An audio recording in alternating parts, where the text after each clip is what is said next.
আমরা যারা নতুন কন্টেন্ট ক্রিয়েশন যাত্রা শুরু করি তাহলে আমাদের ওই ভিডিওটা কোথায় কোথায় আপলোড করা দরকার এবং সবগুলো কি আপলোড করা দরকার সেটা একটা বিষয়। এটা একটা খুব গুরুত্বপূর্ণ বিষয়।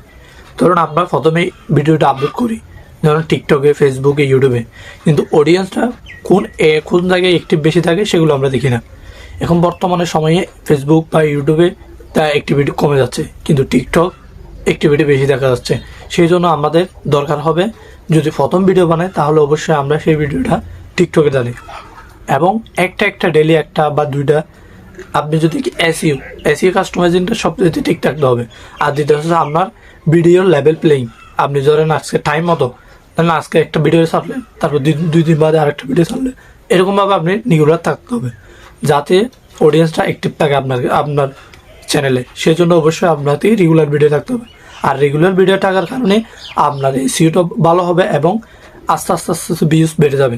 তখন আপনার সম্ভাবনা থাকবে মনিটাইজেশন করার জন্য, এবং ভালো ভিউজ হলে আপনার চ্যানেলটাকে অডিয়েন্স আরও ভালো দেখবে। সেই জন্য অবশ্যই আপনার থেকে রেগুলারলি ভিডিও থাকতে হবে।